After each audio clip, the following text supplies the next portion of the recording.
सो narration क्या है? Narration हर उस चीज के लिए इस्तेमाल होती है जिसमें हम जुमलों को एक्सप्लेन करते हैं, बयान करते हैं या एक्सप्रेस कर रहे होते हैं। जब तक हम जुमलों को सही तरीके से प्रेजेंट नहीं करेंगे या ऑब्जर्व करेंगे, हमारे सेंटेंसेस गलत ही होते रहेंगे। So for that we have to learn certain rules. तो नरेशन को जो बेसिक कॉन्सेप्ट है, पहले वहां से स्टार्ट करते हैं। That is direct and indirect. We all know कि नरेशन में हमेशा से दो तरह की बात की जाती है। कई बार वो डायरेक्ट होती है, कई बार वो इनडायरेक्ट होती है। तो सबसे पहले डिस्कस करते हैं हम डायरेक्ट स्पीच को। What is direct speech?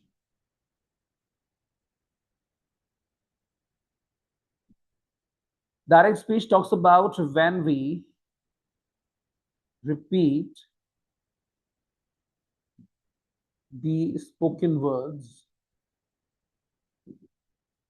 spoken or stated words of someone. हमने किसी के कहे हुए वर्ड्स एग्जैक्टली रिपीट कर दिए हैं। किसी शख्स ने जुमला कहा था किसी ड्रामा में, मूवी में, सामने किसी स्पीच में हमने उसका जुमला सुन लिया, या किसी ने कोई जुमला लिखा था, कुरान की आयत हो गई, हदीस हो गई, किसी का कॉल हो गया। अगर हम एग्जैक्ट वर्ड्स कॉपी कर रहे हैं, उस कॉपी करने को कहा जाता है डायरेक्ट स्पीच। डायरेक्ट स्पीच में हमेशा से दो जुमले दो क्लॉजेज में लिखे जाते हैं। The very first clause is called reporting speech. What is reporting speech? That means जो शख्स बयान कर रहा है, जो शख्स बोल रहा है, ये उसके बारे में ये क्लॉज बात करता है।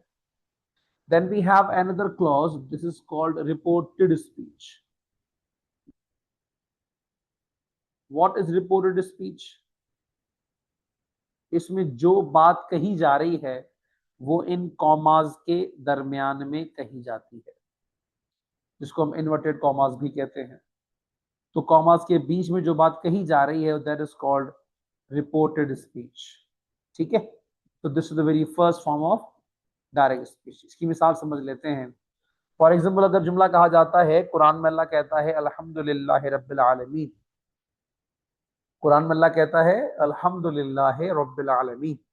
जो जुमला मैंने बोला है अल्हम्दुलिल्लाह रब्बिल आलमीन, क्या ये जुमला एग्जैक्टली कोटेड है? क्या ये जुमला मैंने रिपीट किया है कुरान से, और ये जुमला ऐसा ही बोला गया है? अगर यस, तो ये मेरे जुमले डायरेक्ट स्पीच के वर्ड्स हैं कि मैंने एग्जैक्ट कुरान की उस आयत को कोट कर दिया जो कुरान में कहा गया था। तो डायरेक्ट स्पीच में हमेशा एग्जैक्ट वो बात रिपीट की जाती है जो किसी ने या तो कही हो किसी वीडियो में, या कहीं लिखी गई हो तो उसको हम कोट कर देते हैं, बट इन एग्जैक्ट फॉर्म। हम उसमें कोई भी अपना वर्ड ऐड नहीं करते। ठीक है। Then we have another type that is about indirect speech.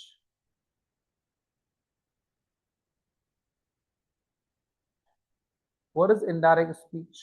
इसको समझते हैं।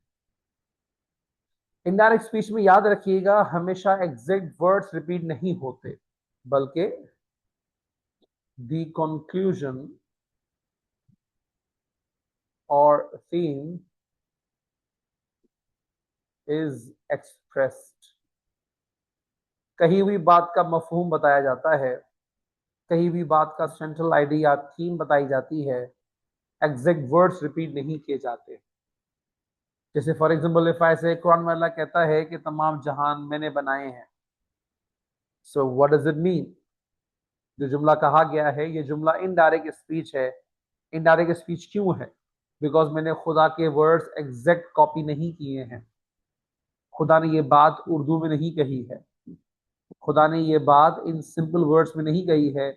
उसके लिए एग्जैक्ट कुछ कुरान की आयत होनी चाहिए। अगर मैं अपने हिसाब से मफहूम बता रहा हूँ, कंक्लूजन बता रहा हूँ, सो दैट कंक्लूजन, दैट मफहूम इज कॉल्ड इनडायरेक्ट स्पीच। तो याद रखिएगा, इनडायरेक्ट स्पीच में पूरा जुमला एक ही फ्रेम में लिखा जाता है विदाउट किसी डिफरेंस के। एक सेकेंड। यानी जब बात की जाएगी डायरेक्ट स्पीच की, तो डायरेक्ट स्पीच में जुमले दो तरह से हो सकते हैं, यानी फर्स्ट एंड सेकंड। लेकिन इनडायरेक्ट स्पीच की जब भी बात की जाएगी, इनडायरेक्ट स्पीच, उसमें हमेशा एक ही जुमला इसी तरह फॉर्म में बोला जाता है और आखिर में उसके फुल स्टॉप आ जाता है। ये तमाम तर कॉमास उसमें हट जाती हैं, चाहे वो इन्वर्टेड कॉमा हो चाहे वो सिंपल कॉमा हो, ये सब हट जाते हैं और वो जुमला सिर्फ फुल स्टॉप पर एंड हो जाता है। ठीक है। तो अब इनडायरेक्ट स्पीच, सॉरी, डायरेक्ट से इनडायरेक्ट हम क्यों सीख रहे हैं? ताकि हमें बेसिक कुछ प्रिंसिपल्स का अंदाजा हो जाए। अगर वो अंदाजा नहीं होगा तो जब भी बात सामने आएगी हमारे, हम उस बात को समझ नहीं पाएंगे इसमें गलती कहाँ है। मैं मिसाल देके समझाता हूँ। फॉर एग्जाम्पल जुमला है, अली ने मुझे कहा था कि मैं कल नहीं आऊंगा। ये मिसाल पहले मैं दे चुका हूँ, मैं एक और मिसाल दे देता हूँ। इससे जुमला है कि अली ने मुझे हुक्म दिया कि तुम वहां नहीं जाओ।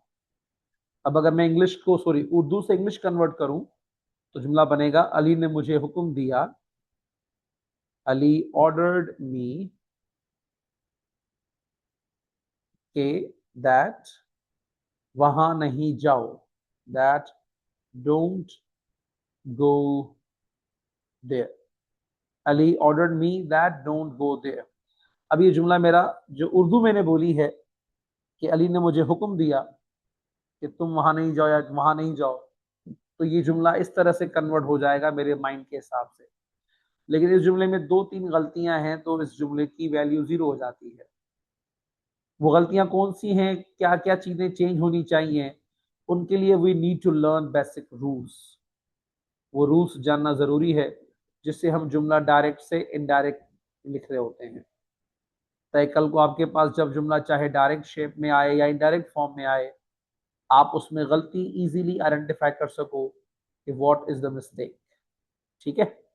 तो हम डायरेक्ट इनडायरेक्ट को समझने के लिए जो चंद उसूल फॉलो करते हैं, we have almost 6 rules that we follow to solve direct indirect. Step number 1,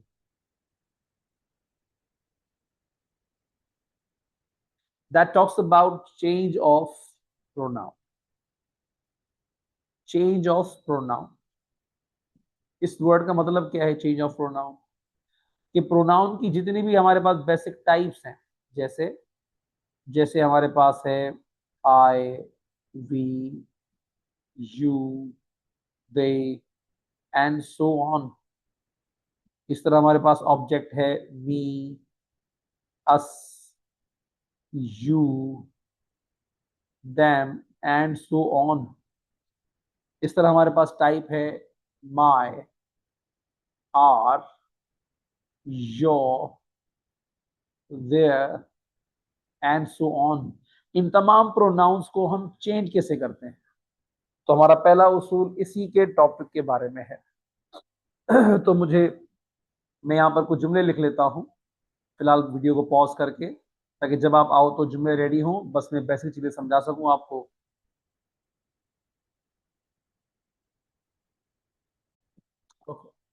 तो ये मैंने कुछ जुमले बना लिए हैं, आपके लिए रेडी कर लिए हैं, ताकि जब आपके साथ जुमले आए तो आप इजीली उसको अंडरस्टैंड कर सको। सो देयर वी गो, समझ लेते हैं इसको। स्टेप 1 था हमारा change of pronoun. Change of pronoun क्या होता है? तो बेसिक रूल ये है इसका, एज वी नो कि डायरेक्ट इनडायरेक्ट हमेशा से दो क्लॉजेस होते हैं, ये हम पहले बता चुके हैं।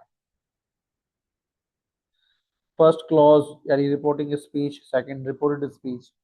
अगर कहीं भी कॉमास के अंदर, कॉमास के बीच में अगर कहीं इस्तेमाल हुआ है first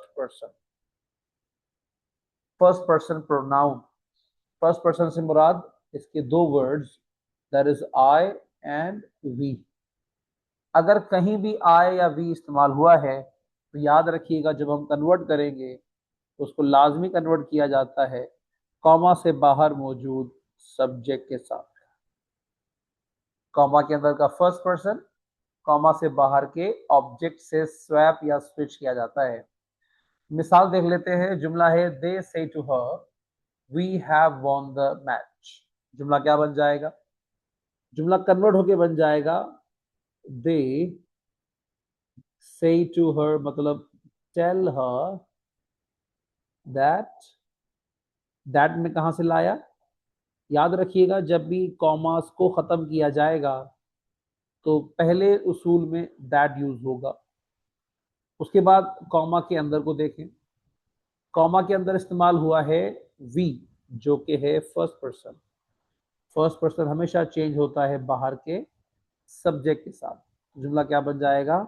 they tell her that they have won the match. ये जुमला आपका सॉल्व हो गया। एक और जुमला मैंने ऊपर लिखा था, वो नजर नहीं आ रहा था पहले। जुमला है she says I will win the match. जुमला क्या बन जाएगा कन्वर्ट होके? ट्राई कर लेते हैं। दैट सेज, सबसे पहले अगर जुमला हमारा है she says I will win the match, तो हमने कॉमा के अंदर ऑब्जर्व करना है यहां पर क्या इस्तेमाल हुआ है? First person. और फर्स्ट पर्सन चेंज होता है कॉमा से बाहर के सब्जेक्ट के साथ। तो जुमले में क्या बन जाएगा कन्वर्ट होकर? It will be she says, और कॉमास खत्म किस वर्ड से कर रहे हैं? That she will win the match. जुमला सॉल्व। ठीक है। तो जब भी कॉमा के अंदर फर्स्ट पर्सन हो, चाहे आई हो या वी हो, चाहे मी हो या अस हो, चाहे माय हो या आर हो, ये सारे फर्स्ट पर्सन की ही शक्लें हैं। तो फर्स्ट पर्सन कॉमा के अंदर हमेशा कन्वर्ट होता है कॉमा से बाहर मौजूद सब्जेक्ट के साथ। ठीक है। आई होप ये बात आपको समझ में आई होगी। ये हमारा चेंज ऑफ प्रोनाउन का पहला उसूल है। चेंज ऑफ प्रोनाउन का दूसरा अहम उसूल, अगर कहीं पर भी हमने ऑब्जर्व किया है कॉमा के अंदर इस्तेमाल होता है सब्जेक्ट सेकंड पर्सन, और सेकंड पर्सन हमारे पास वर्ड्स कौन से हैं? सिर्फ एक ही वर्ड है, दैट इज यू। तो जब भी कॉमा के अंदर सेकंड पर्सन यू हो, तो याद रखिएगा जब हम कन्वर्ट करेंगे तो उसको कॉमा से बाहर मौजूद ऑब्जेक्ट से कन्वर्ट किया जाएगा। हम मिसाल देख लेते हैं। जुमला है she says to him you will not do it. तो हमारे पास जुमले में जो ये यू वर्ड इस्तेमाल हुआ है, यू, जो कि सेकंड पर्सन है, कन्वर्ट किससे होगा? कॉमा से बाहर मौजूद ऑब्जेक्ट से। तो देखिएगा कन्वर्ट कैसे होता है। जुमला बन जाएगा कन्वर्ट होके, it says she says to him she tells him, she tells him that he will not do it. जुमला सॉल्व। जुमला क्या बना? She tells him that he will not do it. ये ही वर्ड कहां से आया? ये ही का वर्ड हमने कहां से उठाया? तो इस हिम को हमने ही बना दिया। अगर यहां पर हर होता तो मैं यहां पर शी लिखता, अगर यहां पर दैम होता तो मैं यहां पर दे लिखता। अकॉर्डिंग टू हिम स्वैप होके ही बन गया है। ठीक है। अच्छा, उसके बाद अगर ऑब्जर्व करें, आगे बढ़े, एक कदम आगे बढ़ते हैं। हमारे पास सेकंड सेंटेंस है, they say to her you don't do it. थोड़ा जुमला गौर करिएगा, जुमला थोड़ा टेक्निकली ट्रिकी है। इट सेज, सबसे पहले हम ऑब्जर्व करते हैं, दे से टू हर, ये क्या बन जाएगा कन्वर्ट होके? It will be they tell her that. अब दैट के बाद यू, जो के सेकंड पर्सन है हमारा, यू जो के सेकंड पर्सन है हमारा, वो कन्वर्ट होगा बाहर के ऑब्जेक्ट के साथ। तो यहां पर वर्ड क्या आ जाएगा, शी। अब शी के साथ क्या हम डू लगा सकते हैं, ऑफ कोर्स नहीं। तो शी के साथ क्या इस्तेमाल होगा, यहां पर हम यूज करेंगे does. She does and then not, उसके बाद डू इट सेम रहेगा, हमारा जुमला सॉल्व। जुमला बना, they tell her that she does not do it. ठीक है। अब अगर ऑब्जर्व किया जाए उसके बाद next, that is he says you don't know me. अब देखिएगा कॉमा के अंदर कितने पर्सन इस्तेमाल हुए हैं, कॉमा के अंदर दो पर्सन इस्तेमाल हुए हैं। एक इस्तेमाल हुआ है यू, एक इस्तेमाल हुआ है मी। यू सेकंड पर्सन है एंड मी फर्स्ट पर्सन है। तो सेकंड पर्सन चेंज होता है बाहर के सब्जेक्ट के साथ, सॉरी मी फर्स्ट पर्सन है और फर्स्ट पर्सन को हम चेंज करते हैं बाहर के सब्जेक्ट के साथ। यू जो कि सेकंड पर्सन है चेंज होगा बाहर के ऑब्जेक्ट के साथ। ठीक है। तो let's see how it says, कैसे ये बनता है जुमला। जब हम ऑब्जर्व करेंगे तो जुमला हमारा कुछ ऐसे बन जाएगा, it says he says that. अब यू क्योंकि एक सेकंड पर्सन है और सेकंड पर्सन चेंज होता है बाहर के ऑब्जेक्ट से, लेकिन क्या यहां पर कोई ऑब्जेक्ट है हमारे पास, नहीं है। तो जब बाहर ऑब्जेक्ट ना हो तो याद रखिएगा हम उसको कन्वर्ट करेंगे मी के साथ, हम उसको मी से स्वैप करेंगे। ओके। सो हमारे पास के बाद जब यू, सॉरी जब कॉमा के अंदर यू हो जो कि सेकंड पर्सन है और बाहर ऑब्जेक्ट ना हो, तो याद रखिएगा मी से कन्वर्ट हो जाएगा और यहां पर वर्ड आई इस्तेमाल होगा। अब आई के बाद डू सेम फॉलो किया जाएगा, नॉट सेम फॉलो किया जाएगा, नो भी सेम फॉलो किया जाएगा। मी किससे कन्वर्ट होगा, मी फर्स्ट पर्सन है, चेंज होगा विद सब्जेक्ट। तो जुमला यहां पर क्या आ जाएगा, हिम हो जाएगा। पूरा सेंटेंस कुछ ऐसा दिखेगा आपको, that is he says that I don't know him, solve. ठीक है। उसके बाद वी हैव थर्ड रूल, यानी इसी चेंज ऑफ पर्सन का हम यूज करने वाले हैं थर्ड रूल। जो थर्ड रूल है हमारा, दैट इज वेरी सिंपल, जो इन दोनों से थोड़ा सा आसान है। अगेन कॉमास हमारे पास होती हैं, वी नो वेरी वेल। तो थर्ड जो हमारा रूल होता है, याद रखिएगा थर्ड पर्सन कौन कौन से हैं वैसे, by the way it is he, she, it and they, ये प्रोनाउंस है। याद रखिएगा जब भी ये कॉमा के अंदर मौजूद हो तो ये किसी से भी चेंज नहीं किए जाते, ये हमेशा सेम रहते हैं। मिसाल देके देख लेते हैं। They say to him she did not play well. जुमला क्या बन जाएगा, she, sorry they tell him that. अब शी क्योंकि थर्ड पर्सन है और थर्ड पर्सन हमेशा सेम रहता है, तो ये शी सेम ही रहेगा। बट शी डिड नॉट, उसके बाद प्ले वेल, जुमला सॉल्व। तो ये कुछ बेसिक रूल्स थे चेंज ऑफ पर्सन के, जिसको चेंज ऑफ प्रोनाउन भी कहा जाता है। एंड आई होप मैं बात समझा पाया हूं कि अगर कॉमा के अंदर फर्स्ट पर्सन होगा वो चेंज होगा कॉमा से बाहर के सब्जेक्ट के साथ, अगर कॉमा के अंदर सेकंड पर्सन होगा तो वो चेंज होगा बाहर के ऑब्जेक्ट के साथ, और अगर कहीं थर्ड पर्सन लिखा हुआ है तो वो हमेशा सेम रहेगा, उसको हम चेंज कभी नहीं करते। जो ये मिसालें मैंने लिखी हैं इनको कॉपी करने की जरूरत नहीं है, आपको अलग अलग स्टेप वाइज कुछ जुमले मिलेंगे, तो उस वीडियो के सुनने के बाद वहां आप उसको पॉज करके उसकी शीट को सॉल्व जरूर करिएगा, ताकि आपको आपका अंदाजा हो कि क्या ये स्टेप आपको समझ में आया है या नहीं।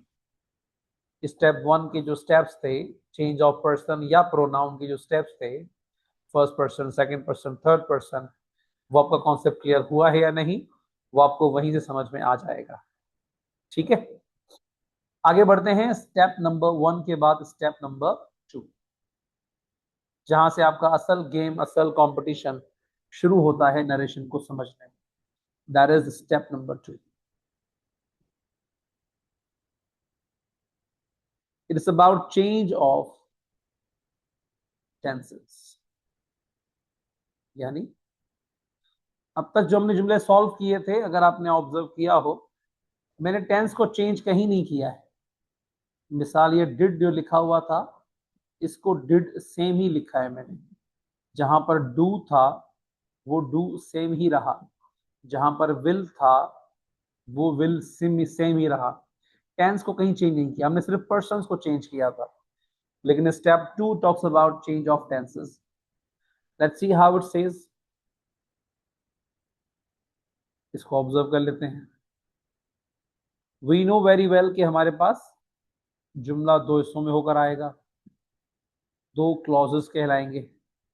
रिपोर्टिंग स्पीच होगा, रिपोर्टेड स्पीच होगा। ये सारी बातें मैं आपको ऑलरेडी बता चुका हूं। ठीक है, अब प्रॉब्लम है रिपोर्टिंग स्पीच को ऑब्जर्व करिएगा। अगर रिपोर्टिंग स्पीच आपकी दी गई है प्रेजेंट में, रिपोर्टिंग स्पीच आपको प्रेजेंट में दी गई है, तो याद रखिएगा आगे चाहे कोई भी टेंस लिखा हुआ हो, वो टेंस कभी भी चेंज नहीं होगा। That will remains always same. अब उस टेंस को हमेशा सेम ही रखेंगे। मिसाल देके बता रहा हूं। फॉर एग्जाम्पल जुमला है शी सेज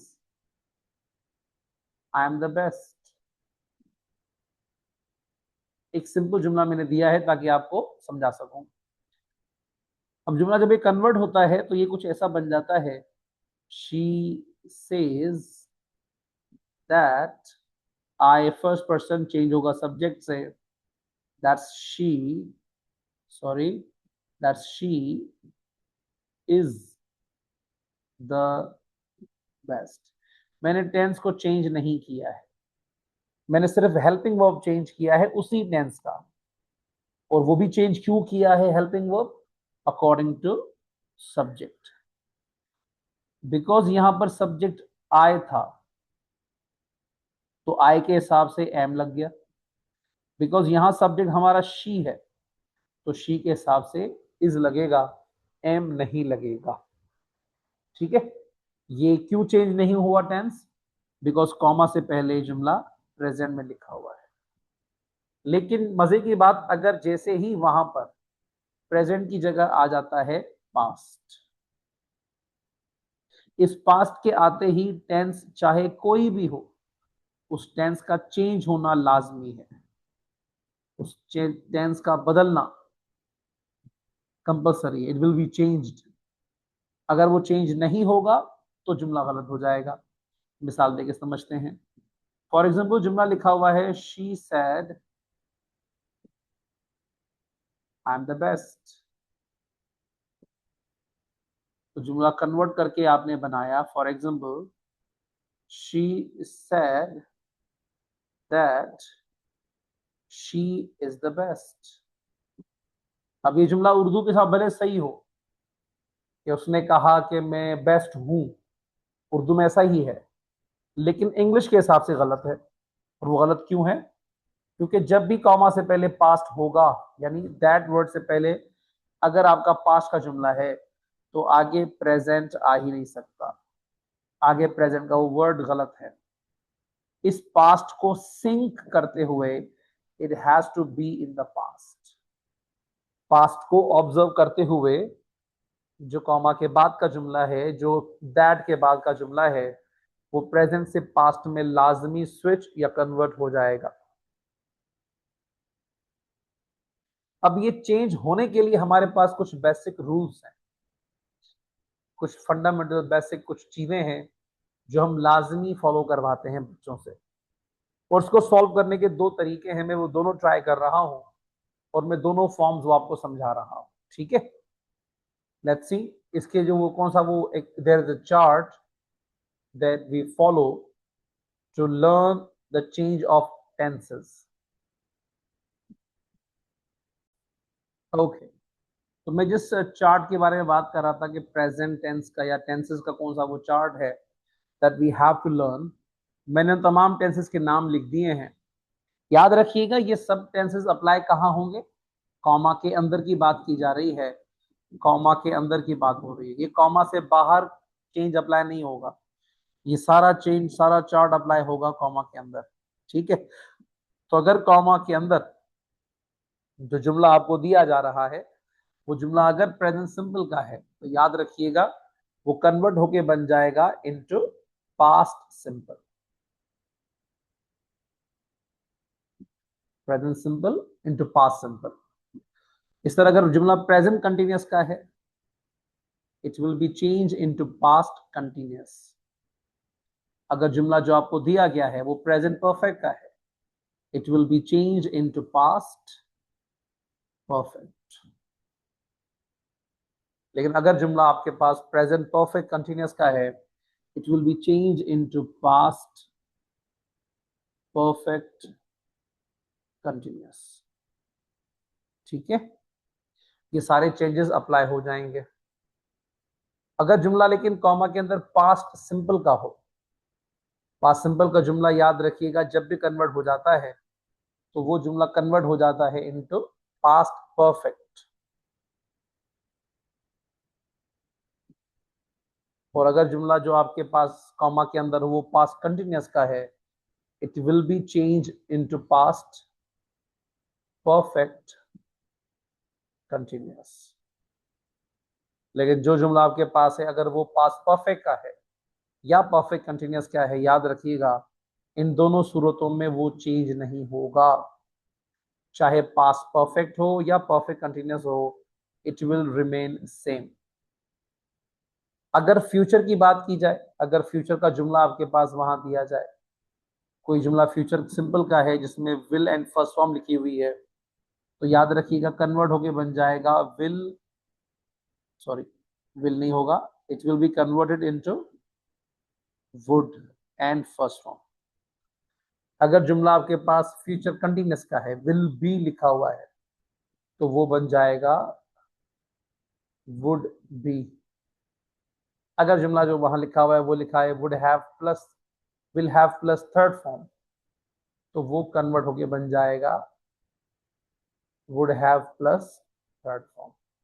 ये सारे चेंजेस टेंसेस के हैं जो हम अप्लाई करते हैं जब जुमला कॉमा के अंदर हमारे पास इन टेंसेस का होता है या आता है तो। ठीक है, इसके अलावा कुछ कॉमन वर्ड्स हैं जो लाजमी कन्वर्ट किए जाते हैं, वो उसी चार्ट का हिस्सा है कि कॉमा से पहले पास्ट होगा और कॉमा के अंदर जुमले में वर्ड दिस इस्तेमाल हुआ है, दीज इस्तेमाल हुआ है, हेयर इस्तेमाल हुआ है, नाउ इस्तेमाल हुआ है। इन लफ्जों को हम चेंज कर देंगे, दिस हो जाएगा दैट, दीज हो जाएगा दोज, हेयर हो जाएगा देयर, नाउ हो जाएगा देन। इसके अलावा कुछ और वर्ड्स हैं जो डिफाइन किए जाते हैं जैसे टुडे, टुनाइट, टुमारो। इसके अलावा यस्टरडे जिसको हम लास्ट डे भी कहा जाता है। ये सारे वर्ड्स कन्वर्ट होके क्या बन जाएंगे देखिएगा, टुडे बन जाएगा दैट डे, टुनाइट बन जाएगा दैट नाइट, टुमारो बन जाएगा द नेक्स्ट डे, यस्टरडे बन जाएगा द प्रीवियस डे और लास्ट डे भी बन जाएगा द प्रीवियस डे। लेकिन सारे चेंजेस अप्लाई कब होंगे, अप्लाई सिर्फ तब होंगे ये सारे चेंजेस जब कॉमा से पहले पास्ट होगा। अगर कॉमा से पहले पास्ट नहीं है तो इनमें से कोई भी चीज अप्लाई नहीं होगी। मैं दो तीन मिसालें देके समझा रहा हूं। सेंटेंस है, for example the very first one, she says to him you won't win it. जुमला कन्वर्ट होके क्या बन जाएगा? She tells him, because comma से पहले प्रेजेंट है तो हम टेंस को चेंज नहीं करेंगे। क्या बन जाएगा जुमला? That he want win it. जुमला सॉल्व। अगर यहीं पर जुमला लिखा होता she said I did not से इट, अगर ये जुमला होता she said I did not से इट, तो जब जुमला कन्वर्ट हो जाएगा तो वो क्या बन जाएगा? शी सेड दैट, अब आई चेंज होगा सब्जेक्ट से, दैट शी, अब डिड नॉट है पास्ट सिंपल का जुमला। अब आप चार्ट को ऑब्जर्व करें, पास्ट सिंपल कन्वर्ट किस में होता है? ये रहा, पास्ट सिंपल कन्वर्ट हो जाएगा इनटू पास्ट परफेक्ट। ठीक है, पास्ट परफेक्ट कैसे बनता है? ये बन जाएगा she had not said it. जुमला सॉल्व। तो these are a few things that we need to know कि अगर कॉमा से पहले पास्ट है तो आगे जो पास्ट का जुमला होगा वो इनटू पास्ट परफेक्ट लाजमी कन्वर्ट हो जाएगा। अगर आप उसको कन्वर्ट या स्विच या स्वैप नहीं करोगे तो वो चीज गलत हो जाएगी। ठीक है, आई होप ये आपको समझ में आया होगा। तो ये हमारे पास दो बेसिक रूल्स थे, स्टेप 1 के, स्टेप 2 के, जो आई होप मैंने समझा दिए। Step 1 was change of person, step 2 was change of tenses. उसके बाद स्टेप 3 पर आते हैं। ओके, सो आगे बढ़ते हैं। That the next topic is step number 3, change of question. ठीक है, आई होप यहां तक आपके कॉन्सेप्ट क्लियर होंगे। और इसकी भी वर्कशीट बनाकर मैंने भेजी है स्टेप 2 की, जहां स्टेप 1 स्टेप 2 दोनों के जुमले होंगे, उनको लाजमी अपने पास ऑब्जर्व कर लीजिएगा। ठीक है बच्चा, एक स्टेप आगे बढ़ते हैं। स्टेप 3,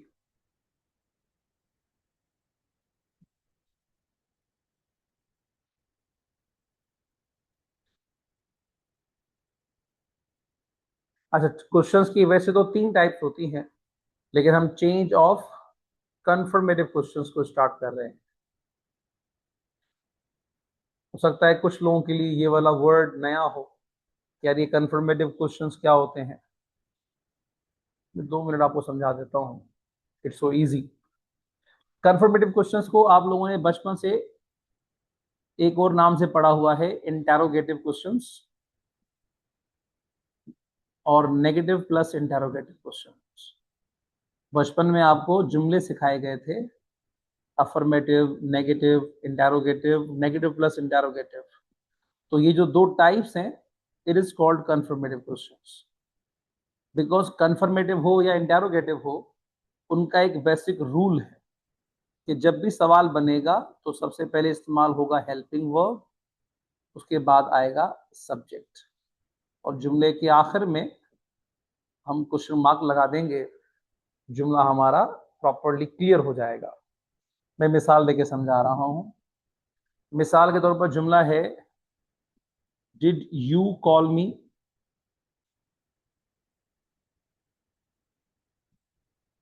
जुमला है, आर यू नॉट हैप्पी।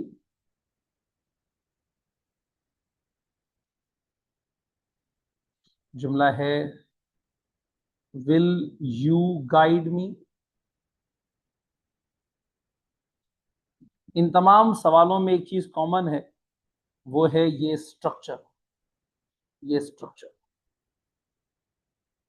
के सब में सबसे पहले हेल्पिंग वर्ब आ रहा है, उसके बाद subject, helping verb subject, helping verb and subject, ये बेसिक इनका कॉमन रूल है। अब अगर यही जुमला सपोज कॉमास के अंदर आ जाए और बाहर लिखा हुआ हो शी सैड, ये जुमला लिखा हुआ हो ही सैड टू मी, या जुमला लिखा हुआ हो अली सेज टू हर। अब जुमला कोई भी बन सकता है, लेकिन याद रखिएगा जब भी आपके पास कन्फर्मेटिव क्वेश्चन हो या इंटेरोगेटिव या नेगेटिव प्लस इंटेरोगेटिव क्वेश्चन हो या ऐसा सवाल हो जिसमें हेल्पिंग वर्ब पहले हो सब्जेक्ट बाद में हो, इन तमाम चीजों को हम सॉल्व कैसे करते हैं वो कुछ बेसिक टिप्स हैं दैट यू मस्ट नो। वो टिप्स क्या है वो समझा रहा हूं। जब भी हम इंटेरोगेटिव सेंटेंस को या सॉरी कन्फर्मेटिव क्वेश्चन को ऑब्जर्व करेंगे तो उसमें हमारे पास दो क्लॉजेस होंगे, बिकॉज डायरेक्ट इनडायरेक्ट होता ही इन दो क्लॉजेस में है, ये हम पहले डिस्कस कर चुके हैं, ठीक है। और उसमें हमें सवाल में क्या दिखेगा, हेल्पिंग वर्ब भी होगा सब्जेक्ट भी होगा। अब जब हम सॉल्व करेंगे तो याद रखिएगा चंद रूल्स हैं। सबसे पहला उसूल है जो यहाँ वर्ड सैड है या सैड टू है, किसी भी शक्ल में लिखा हुआ है वो लाजमी कन्वर्ट होके हो जाएगा इनटू आस्क्ड, ये लाजमी कन्वर्ट हो जाएगा। आस्क के बाद जो कॉमास इससे पहले हम कन्वर्ट करते आ रहे थे दैट वर्ड के साथ, यहां पर वो दैट वर्ड यूज नहीं होगा, बल्कि हम इसको यहां पर कन्वर्ट करेंगे इफ वर्ड के साथ। इफ के बाद ये जो हेल्पिंग वर्ब और सब्जेक्ट हैं ये आपस में शफल हो जाएंगे, इन दोनों की जगह बदल जाएगी। तो आपके आंसर में सबसे पहले आएगा सब्जेक्ट और उसके बाद यूज करोगे आप हेल्पिंग वर्ब। इन दोनों को स्विच या स्वैप करने के बाद क्वेश्चन मार्क जो लास्ट में दिया हुआ है वो भी खत्म होके इनटू फुल स्टॉप में हो जाएगा और आपका जुमला इस तरह से पूरा मुकम्मल होता है, ठीक है। ये इनडायरेक्ट स्पीच का जुमला। मिसाल के तौर पर हम देख लेते हैं। पहला जुमला है she sad did you call मी। पहले हम कॉमा के अंदर की चीजों को आइडेंटिफाई करते हैं। कॉमा के अंदर इस्तेमाल हुआ है एक तो यू, और यू कौन सा पर्सन है, यू है सेकंड पर्सन। और एक इस्तेमाल हुआ है मी कौन सा पर्सन है, फर्स्ट पर्सन है। रूल्स क्या थे, कॉमा से सॉरी कॉमा के अंदर का फर्स्ट पर्सन हमेशा चेंज होगा कॉमा से बाहर के सब्जेक्ट के साथ, कॉमा के अंदर का सेकंड पर्सन चेंज होगा बाहर के ऑब्जेक्ट के साथ। हम जुमला सॉल्व कर लेते हैं। जुमला सॉल्व होके बन जाएगा शी आस्क्ड इफ। आस्क के बाद इफ क्यों लगाया, क्योंकि आस्क के बाद कोई भी ऑब्जेक्ट यहां पर नहीं लिखा हुआ, तो हमने उस ऑब्जेक्ट की जगह छोड़ी नहीं है, तो शी आस्क्ड इफ। इफ के बाद इन दोनों को स्वैप किया जाएगा, यू चेंज होगा बाहर के ऑब्जेक्ट से, लेकिन बाहर तो ऑब्जेक्ट है ही नहीं, तो जब ऑब्जेक्ट ना हो आप उसको मी से कन्वर्ट करते हो। मैंने इसकी मिसाल पहले आपको करके दिखाई है, कि पीछे लेके जाता हूं आपको 2 मिनट के लिए। देयर यू गो, ये रहा नंबर 5th एग्जाम्पल, जहां पर ही says you don't know me, you को हमने आई कन्वर्ट कर दिया है। तो सेम जब यहां पर हम स्वैप करेंगे या जब हम चेंज करेंगे तो यू का कन्वर्जन क्या हो जाएगा, आई। अब डिड कॉल मी, ये जो आपके पास जुमला है ये पास्ट सिंपल का जुमला है, और थोड़ी देर पहले हमने डिस्कस किया था कि अगर पास्ट सिंपल कॉमा के अंदर हो तो कन्वर्ट किससे हो जाता है, विद पास्ट परफेक्ट, ठीक है। तो मैं जुमले को सॉल्व कर देता हूं। हम डिस्कस कर रहे थे ये जो डिड के साथ हमने जो पास्ट सिंपल का स्ट्रक्चर इनटू पास्ट परफेक्ट बन जाता है, तो शी आस्क्ड इफ आई, उसके बाद it will be had called me change होगा सब्जेक्ट से, इट विल बी हर, जुमला सॉल्व। तो she asked if I had called her. Next जुमला चेक करें, लिखा हुआ है he said to me are you not happy. जुमला कन्वर्ट होके क्या बन जाएगा, he asked me if I was not happy. ये वॉज वर्ड कहां से आया, because present simple into past simple में स्विच हो गया। ये आई का वर्ड कहां से आया, यू को स्वैप किया हमने ऑब्जेक्ट से और यहां पर आई का वर्ड ऐड कर दिया। Then we have Ali says to her will you guide me. इस जुमले को गौर करिएगा, बिकॉज सेज इस्तेमाल हुआ है। इससे पहले जुमलों में पास्ट का वर्ड था तो हमने टेंस को चेंज किया। यहां बिकॉज प्रेजेंट का वर्ड है तो हम आगे के जुमले में टेंस को चेंज नहीं किया जाएगा। सेंटेंस देखें, it will B Ali asks her if she will guide Ali. Me change होगा अली के साथ, यानी हिम लिखें भी आपकी मर्जी, अली लिखें भी आपकी मर्जी, दोनों जुमले सही हैं। अब ये सेंटेंस जब हम सॉल्व करते हैं तो हमें अंदाजा हो जाता है कौन सा वर्ड कहां होना चाहिए। अब फाइंड द एरर में अगर आपको एक जुमला दिया जाए जैसे she asked me if you had, या she asked me if had Ali done it, और कहा जाए फाइंड द एरर, इसमें गलती कहां है। तो याद रखिएगा जब भी सेंटेंस दो क्लॉजेस में हो, डायरेक्ट इनडायरेक्ट की जगह लिखा हुआ हो, इफ के साथ कनेक्टेड हो, तो इफ के बाद स्ट्रक्चर में सब्जेक्ट आता है, इफ के बाद हेल्पिंग वर्ब नहीं आ सकता। स्ट्रक्चर में दिखा देता हूं दोबारा, अगर हम ऑब्जर्व करें अपने सेंटेंस स्ट्रक्चर को, ये रहा वो सारा कन्वर्जन जो मैंने बताया था कि इफ के बाद सब्जेक्ट आएगा, सब्जेक्ट के बाद हेल्पिंग वर्ब होगा। और जो जुमला मैंने आपको दिया फाइंड द एरर के हवाले से, उस जुमले में इफ के बाद लिखा हुआ है हेल्पिंग वर्ब, जो कि एक गलत चीज है। ठीक है, तो ये हमारा थर्ड रूल था जो मैंने समझा दिया। इसकी भी वर्कशीट आपको मिल जाएगी ताकि आप इस पे सही कमांड और ग्रिप कर सको। जब तक ग्रामर पे स्ट्रॉन्ग ग्रिप नहीं होगी बच्चा, कहीं ना कहीं जुमलों में लैग करोगे और सॉल्व करने में कुछ गलतियां होती रहेंगी। ठीक है, आगे बढ़ते हैं with the fourth step, that is change of informative.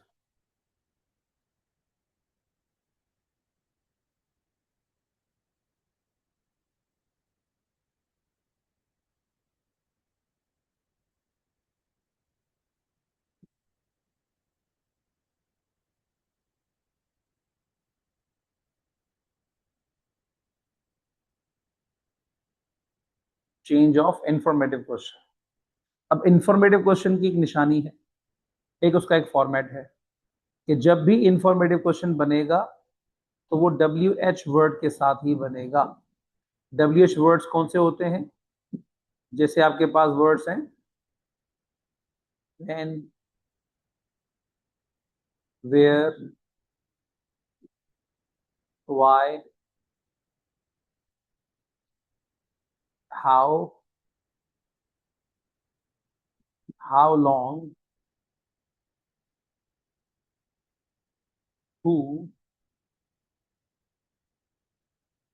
what, how many and so on. तो ये सारे WH वर्ड्स हैं।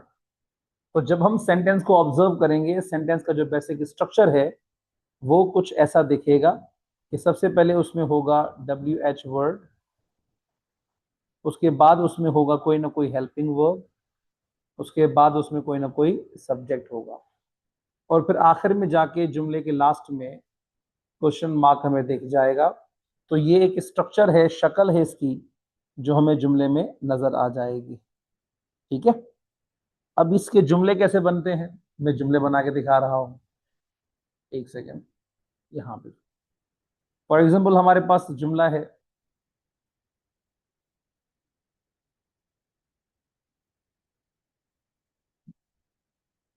Ali said what are you doing.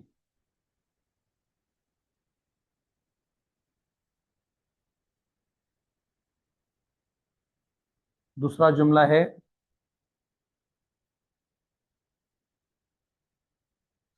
She said to them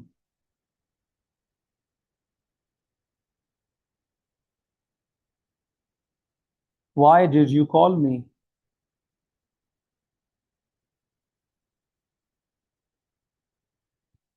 इस तरह जुमला है। Number 4, number third,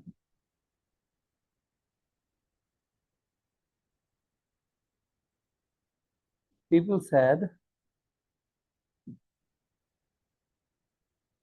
who are you. ठीक है, अब ये 3 जुमले मैंने लिखे हैं, इन जुमलों को सॉल्व करते हैं। लेकिन सॉल्व करने से पहले रूल समझ लेते हैं, ये रूल्स क्या हैं। अगर कॉमा के अंदर क्वेश्चन है और क्वेश्चन डब्ल्यू एच वर्ड के साथ शुरू हो रहा है, तो जो बाहर वर्ड सैड है उसको लाजमी कन्वर्ट करना होगा इनटू आस्क्ड। ये पहला वर्ड, पहला सेंटेंस, जो कि स्टेप 3 में आपने फॉलो किया था। नंबर 2, कॉमास इससे पहले हम कन्वर्ट कर रहे थे इफ के साथ, लेकिन यहां पर हम कॉमास खत्म करेंगे डब्ल्यू एच वर्ड के साथ। उसके बाद हेल्पिंग वर्ब एंड सब्जेक्ट आपस में शिफ्ट या स्वैप हो जाएंगे। तो पहले इस्तेमाल होगा सब्जेक्ट, फिर इस्तेमाल होगा हेल्पिंग वर्ब। ये नंबर 3 चेंज है।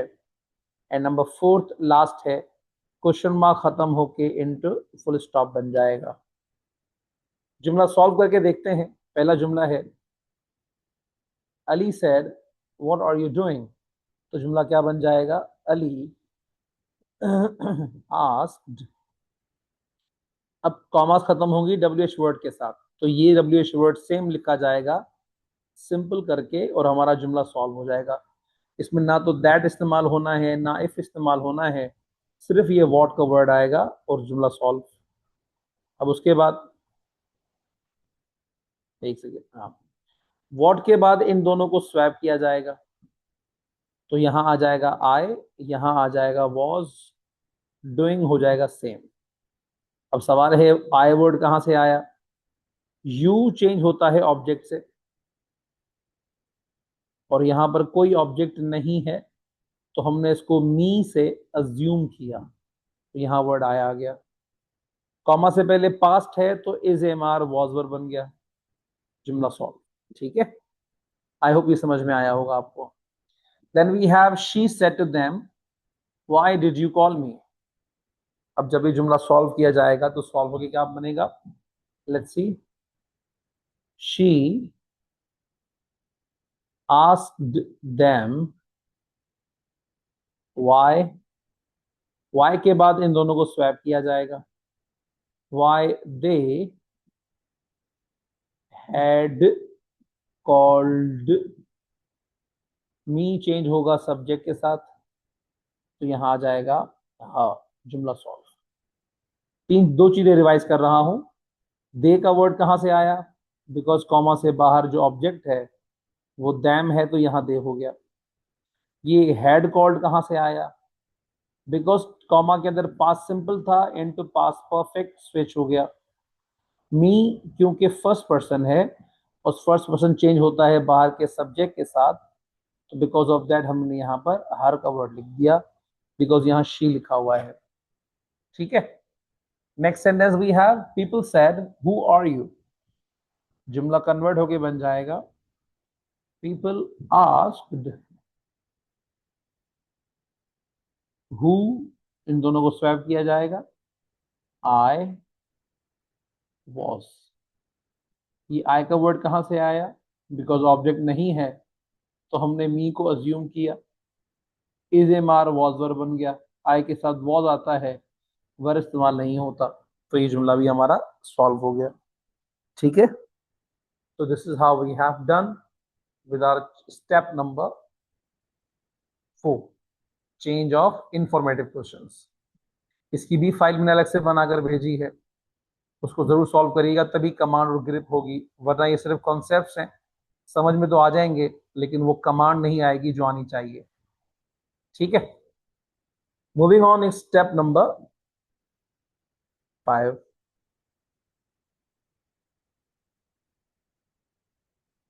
That is change of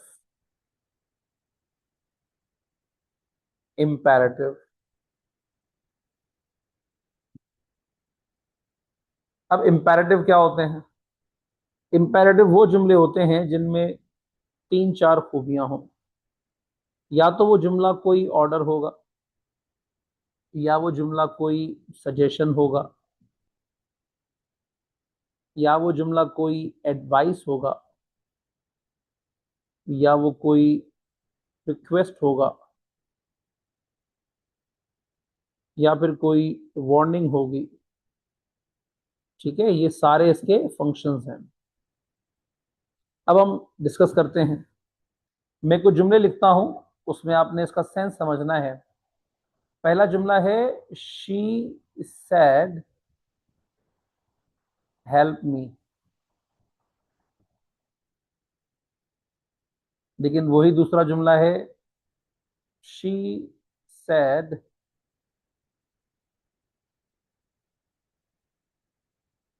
help me please. इन दोनों जुमलों का सेंस सेम नहीं है, इन जुमलों का एक्सप्रेशन सेम नहीं है। इंपेरेटिव की खूबी क्या होती है? सबसे पहले तो इंपेरेटिव में याद रखिएगा कि कोई भी सब्जेक्ट नहीं होता, it has no subject. Help me में सब्जेक्ट नहीं, डायरेक्ट बात वर्ब से शुरू हुई है, क्योंकि सब्जेक्ट होता ही नहीं है, डायरेक्ट बात वर्ब से होती है और वर्ब के बाद आगे ऑब्जेक्ट होता है। तो ये दो चीजें अवेलेबल होती हैं लेकिन सब्जेक्ट मिसिंग होता है। दूसरा कि वो, अब जब सॉल्व किया जाएगा देखिएगा, उसका एक एक्सप्रेशन होता है उस जुमले का, उस एक्सप्रेशन को समझना जरूरी है। She said help me and she said help me please, ये प्लीज वाला वर्ड क्या शो कर रहा है? That shows a kind of request.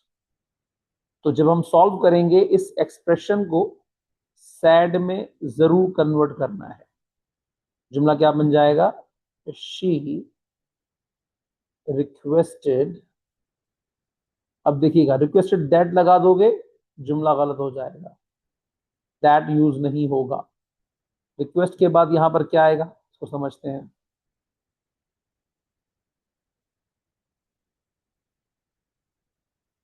Requested के बाद आएगा यहां पर टू, रिक्वेस्टेड टू। टू के बाद help and her, that's it. Please इस वर्ड के अंदर मर्ज हो गया है, प्लीज का वर्ड इस रिक्वेस्टेड के अंदर चला गया है और वो चेंज नहीं होगा। यानी आप उसकी जगह पर कोई और वर्ड नहीं लिख सकते, वो वर्ड खत्म हो जाएगा, जुमला बन जाएगा she requested to help her, that's it. लेकिन ऊपर का जुमला शी सेड हेल्प मी, अब याद रखिएगा, जब ऐसा कोई जुमला हो जो कि ऑर्डर भी ना हो, बिकॉज ये ऑर्डर क्यों नहीं हो सकता? Why it can be order? Because who is she, ये शी कौन है जो ऑर्डर दे रही है? हाँ, लिखा होता फादर सैड, लिखा होता कैप्टन सैड, लिखा होता बॉस सैड, तो हम बात कह लेते। यहाँ पर शी कोई भी हो सकती है, तो हम इसको specific order suggestion advice use नहीं करेंगे, हम स्पेसिफिक इसको नहीं करते, बल्कि जनरल करते हुए कहेंगे we will say she asked to help her. इस आस्क का मतलब क्या है? इस आस्क का मतलब पूछना नहीं है, इस आस्क का मतलब है कहना। कैसा होता है इसको समझिएगा। एक जुमला में कहता हूं, आपने बताना है इस जुमले की उर्दू क्या है। जुमला है go and ask him to leave the place. Go and ask him to leave the place. यहां आस्क हिम का मतलब क्या है? आस्किंग का मतलब पूछना नहीं होगा। यहां आस्किंग का मतलब है जाओ उसे कहो कि वो यहां से चला जाए, जगह छोड़ दे। तो याद रखिएगा, जुमले का एक्सप्रेशन समझना बहुत जरूरी है। वो एक्सप्रेशन समझने के बाद आप इजीली उसको कन्वर्ट कर दोगे। जो सैड वर्ड है वो वर्ड के अंदर मर्ज हो जाएगा। अगर जुमला ऑर्डर है तो सैड ऑर्डर्ड हो जाएगा। जैसे मिसाल देख लेते हैं। जुमला है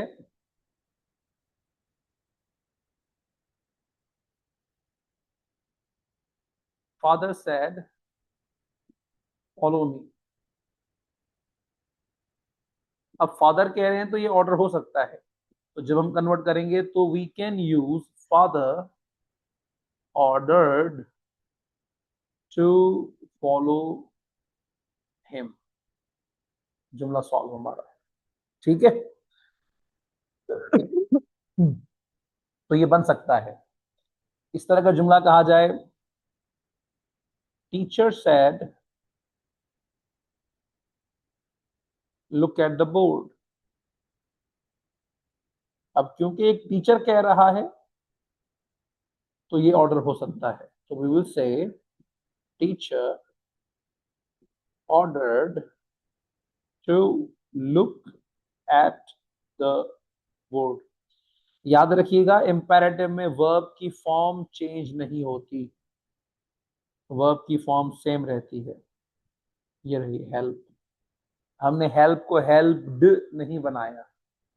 इंपेरेटिव जुमले तमाम सेंटेंसेस से आसान जुमले माने जाते हैं। अब तक जुमले जो मैंने सॉल्व किए हैं वो इंपेरेटिव का सिंपल वर्जन है, अफर्मेटिव फॉर्म है। ये उसी इंपेरेटिव का negative form.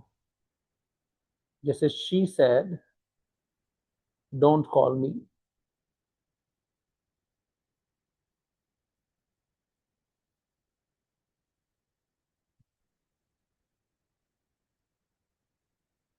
She said don't call me. इस तरह जुमला है Ali said don't use mobile. ठीक है। अब जब जुमला नेगेटिव में हो, इंपेरेटिव का डोंट से इस्तेमाल हो रहा हो, तो बस याद रखिएगा सैड कन्वर्ट हो जाता है इनटू शी फॉरबेड। फॉरबेड ऐसा वर्ड है जो इस डोंट को अपने अंदर मर्ज कर लेता है। फॉरबेड के बाद फिर नॉट नहीं आएगा। फॉरबेड टू कॉल हर, जुमला सॉन्ग। फॉरबेड के बाद अगर आप यहां पर नॉट लगा दोगे, नॉट टू, तो वो गलत हो जाएगा। ठीक है। इस तरह जुमला है Ali said don't use mobile, so Ali forbade to use mobile. ठीक है। आई होप ये बात समझ में आई होगी। अफर्मेटिव जुमले में तो आप उस जुमले का मिजाज समझोगे कि वो ऑर्डर है, रिक्वेस्ट है, सजेशन है, एडवाइस है। लेकिन जब नेगेटिव जुमला हो तो आपके लिए आसान होगा कि आप फॉर बैड वर्ड यूज करें उस डोंट को मर्ज करने के लिए। That's it. आपका जुमला सॉल्व हो जाएगा। ठीक है। तो ये स्टेप 5 हमारा मुकम्मल होता है। Like it was step number 1 that talked about change of person. Then we have step number 2.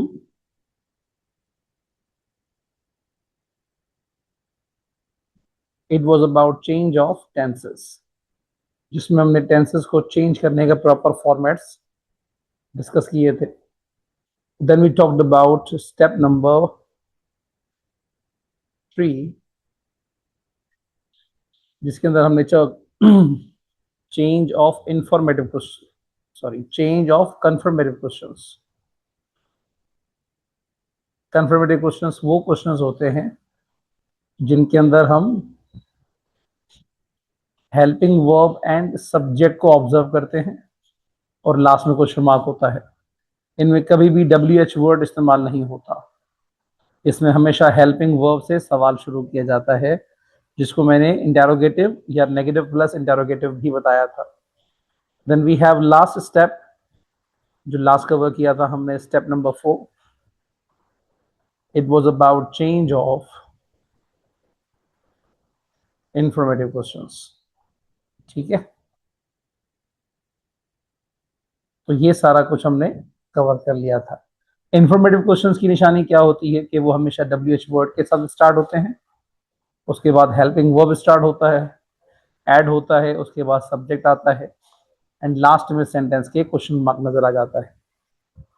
तो ये सारी वो चीजें थी जो हमने 4 स्टेप्स में तय करनी थी। Now it's time to go with the step number 5। It's time to go to step number 6, sorry, number 5, that is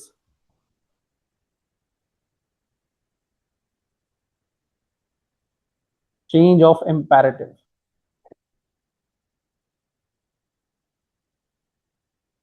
Change of imperative. Imperative sentences को हम कैसे कन्वर्ट करते हैं? पहले हमें इस वर्ड imperative को समझना होगा। imperative से मुराद क्या है? imperative से मुराद 4-5 टाइप के जुमले होते हैं that we normally observe. imperative या तो हमारे पास हो सकता है कोई ऑर्डर हो, या हो सकता है हमारे पास कोई रिक्वेस्ट हो, या हो सकता है हमारे पास कोई सजेशन हो, या हो सकता है कोई एडवाइस हो हमारे पास, हो सकता है कोई वार्निंग हो, या हो सकता है कोई चीज हमें सिर्फ बोली जा रही है, it is just being asked. तो कोई भी चीज हो सकती है। ठीक है, सो ये 4-5 इमोशंस हैं जो इंपेरेटिव में लाजमी यूज किए जाते हैं। इंपेरेटिव के सेंटेंस के अकॉर्डिंग हम सेंटेंस को कन्वर्ट करते हैं। मिसाल के तौर पर जुमला देख लेते हैं, या पहले इसके स्ट्रक्चर को ऑब्जर्व कर लेते हैं। वी डू वेरी वेल के हमारे पास डायरेक्ट इनडायरेक्ट में 2 क्लॉजेस होते हैं। The very first clause reporting speech, second clause reported speech. Reported speech यानी कॉमास के अंदर के हिस्से में जो भी जुमला लिखा हुआ हो, उस जुमले का कॉन्सेप्ट समझना जरूरी है, उसका सेंस कन्वर्ट होगा आगे जाकर सैड में। मिसाल देख लेते हैं। If I make a sentence, she said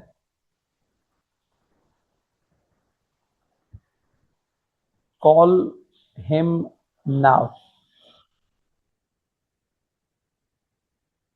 अब ये जुमला जब कन्वर्ट होगा तो हमें इस जुमले के उस इंप्रेशन को समझना जरूरी है हमारे पास कि आखिर ये जुमला किस सेंस में कहा जा रहा है, ये इसमें से कौन सा कॉन्सेप्ट है, ये ऑर्डर है, रिक्वेस्ट है, सजेशन है, एडवाइस है, या फिर समथिंग एल्स। तो जो उसका एक्सप्रेशन होगा वो हम जरूर कैरी करेंगे। तो हम इस जुमले को सॉल्व करके देख लेते हैं। जुमला कन्वर्ट होके बन जाएगा, she suggested, she suggested to call him Dan। अब 2 बातें समझने वाली हैं। सबसे पहली बात, अगर ऑब्जर्व किया जाए, ये जो हमने यूज किया है सैड, सैड को कन्वर्ट किया हमने सजेशन के अंदर। सजेशन में कन्वर्ट क्यों हो गया? बिकॉज जुमले का मिजाज सजेशन था।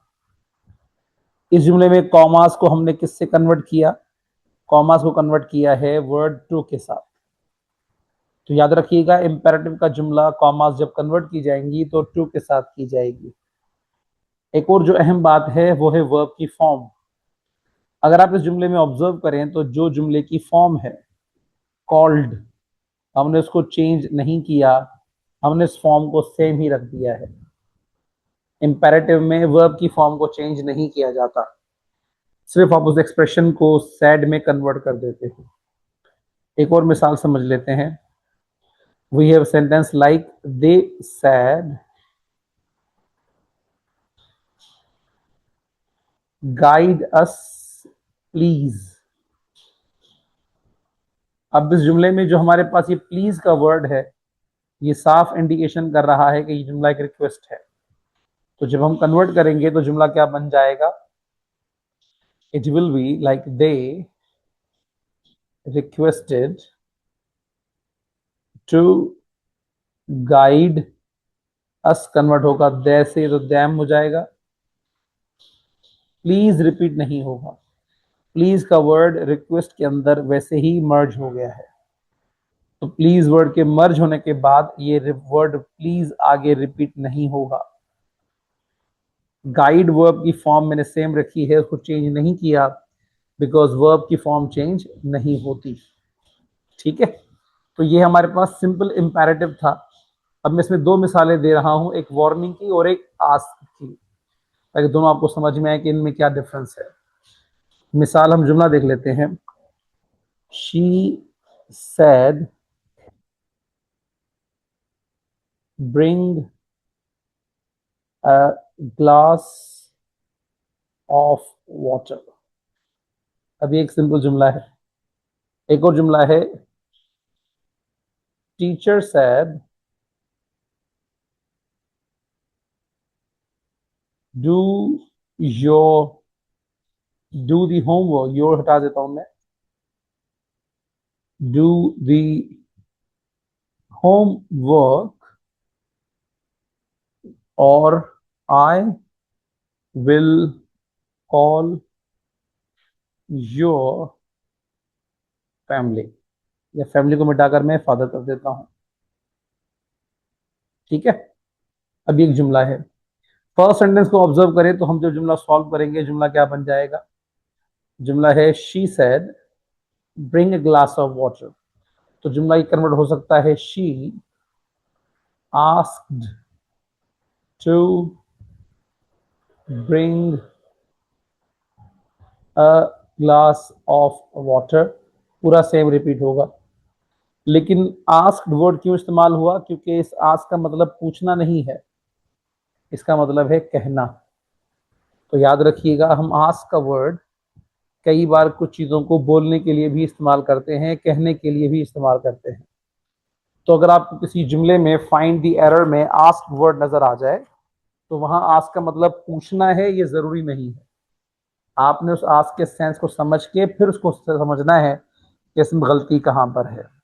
ठीक है, सेकंड सेंटेंस है, teacher said do the homework और I will call your father.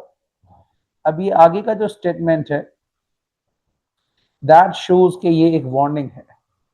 Because of this हम इस जुमले को कह सकते हैं ये एक वार्निंग दी जा रही है बाय अ टीचर। तो जुमला क्या बनेगा कन्वर्ट होके? जुमला बन जाएगा टीचर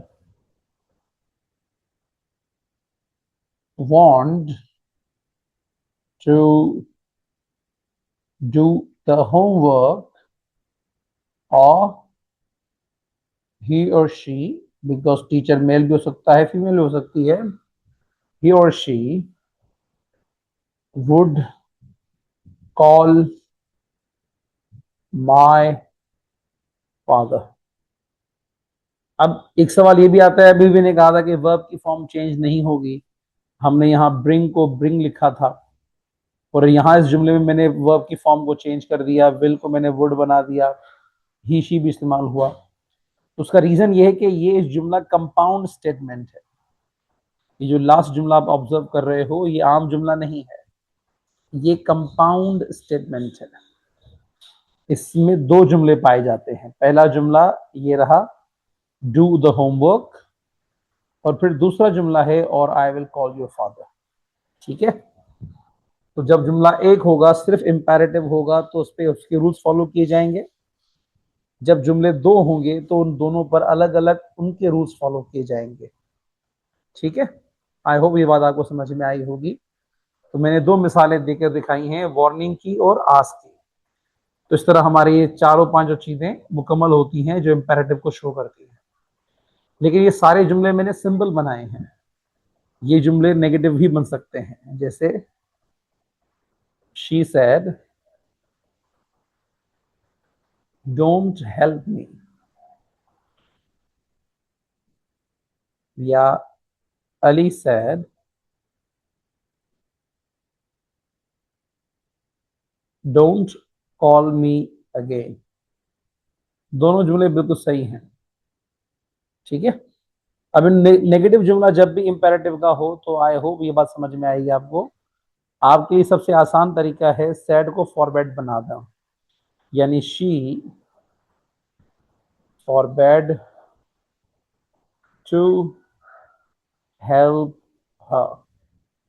बस फॉरबैड में ये वाली गलती नहीं करिएगा कि फॉरबैड के अंदर आप नॉट नहीं लगाइएगा, क्योंकि फॉरबैड के जुमले में नॉट का वर्ड इस्तेमाल नहीं होता। नॉट फॉरबैड के अंदर खुद ऑलरेडी मौजूद है, उसको हम अलग से मेंशन नहीं करते।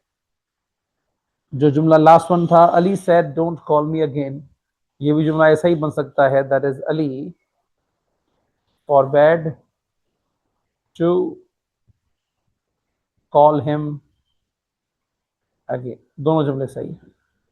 बस फॉरबैड वर्ड इस्तेमाल क्यों किया है? बिकॉज डोंट सेंटेंस में इस्तेमाल हुआ है। तो जब भी इंपेरेटिव का नेगेटिव सेंटेंस होगा तो नेगेटिव सेंटेंस को सॉल्व करने का आसान तरीका होता है कि फॉरवर्ड वर्ड यूज करके डायरेक्ट टू लिखकर फिर आप उस जुमले को अपने उसूलों के तहत सॉल्व करिएगा। तो ये हमारा स्टेप नंबर 5 मुकम्मल होता है। ठीक है, लास्ट स्टेप है हमारा change of exclamation. Change of exclamation में थोड़े से बच्चों को कुछ गलतियां होती हैं, मैं सब चीजें हाईलाइट कर देता हूं। Step number 6, that is change of exclamation mark. अब एक्सक्लेमेशन मार्क तीन चीजें शो करता है। सबसे पहले तो एक्सप्रेशन को शो करता है, एक्सप्रेशन को शो करता है। एक्सप्रेशन में दो चीजें बताता हूँ, तीसरी चीज करनी है। एक एक्सप्रेशन शो करता है और एक विश शो करता है। दोनों एक्सक्लेमेशन मार्क से प्रेजेंट की जाती हैं। अब अगर हम इस वर्ड एक्सप्रेशन को समझें, एक्सप्रेशन या इमोशन या फीलिंग्स, तो उस एक्सप्रेशन को शो करने के हमारे पास तीन तरीके हैं। या तो वन वर्ड एक्सप्रेशन होगा, जिसे बचपन से आप पढ़ते आ रहे हो, यस, याहू, हुर्रा, ये सारे वन वर्ड एक्सप्रेशन हैं। फिर या तो आता है प्रॉपर फ्रेज, एक फ्रेज के जरिए भी एक्सप्रेशन जाहिर किया जाता है, जैसे गॉड नोज, जैसे गुड बाय, जैसे वेल सेड, जैसे थैंक गॉड। फिर आते हैं स्टेटमेंट। ये तीन कैटेगरीज हैं जिनके जरिए हम डिफाइन करते हैं हमारे एक्सप्रेशन को। तो मैं तीनों कैटेगरी को अलग अलग डिफाइन कर रहा हूं ताकि आपके सामने उनकी डिस्क्रिप्शन वाजे हो जाए कि वन वर्ड एक्सप्रेशन क्या होता है। ठीक है, फ्रेज एक्सप्रेशन कैसे होते हैं एंड प्रॉपर स्टेटमेंट्स कैसी होती है। जब ये तीनों चीजें वाजे होंगी तो ही आपको बात बेहतर समझ में आएगी। तो अगर, सॉरी वर्ड लिखा है मैंने, माय मिस्टेक, अगर वन वर्ड एक्सप्रेशन की बात की जाए तो हमारे पास words like yes, yahoo, hurrah, oh, bravo and so on. बहुत सारे और वर्ड्स हैं जो एक्सप्रेशंस कैरी करते हैं। फिर हमारे पास वर्ड्स हैं जैसे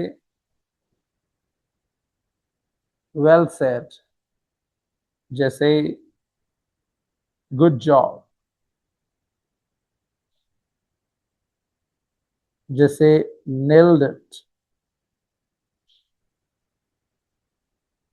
इसके अलावा हमारे पास है अ प्रॉपर स्टेटमेंट, जैसे हाउ ब्रेव यू आर,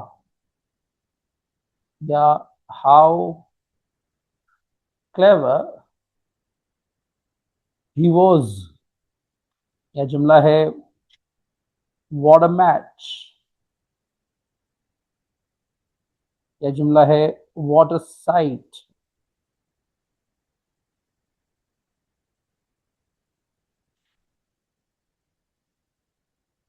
ठीक है, तो नरेशन को समझते हुए सबसे पहले हम डिस्कस करते हैं वन वर्ड एक्सप्रेशन को। अच्छा, जब भी कोई वन वर्ड एक्सप्रेशन हो तो उस एक्सप्रेशन को एक्सप्लेन करना जरूरी है। जैसे अगर यस याहू हुर्रा को एक्सप्रेस किया जाए तो ये जॉय या हैप्पीनेस को प्रेजेंट कर रहे हैं, खुशी को इजहार कर रहे हैं। ओह का वर्ड सॉरो गम को प्रेजेंट कर रहा है। ब्रावो अप्रिसिएशन को शो कर रहा है, किसी की तारीफ की करने की शो कर रहा है। तो अगर जुमले में हमारे पास ये एक्सप्रेशंस लिखे हुए हों,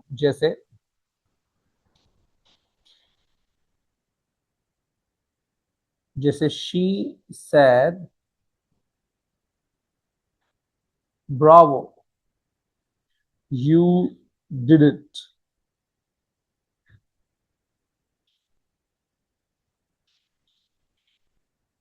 अब अगर जुमला लिखा हुआ है या एक और जुमला लिखा हुआ है जैसे दे सैड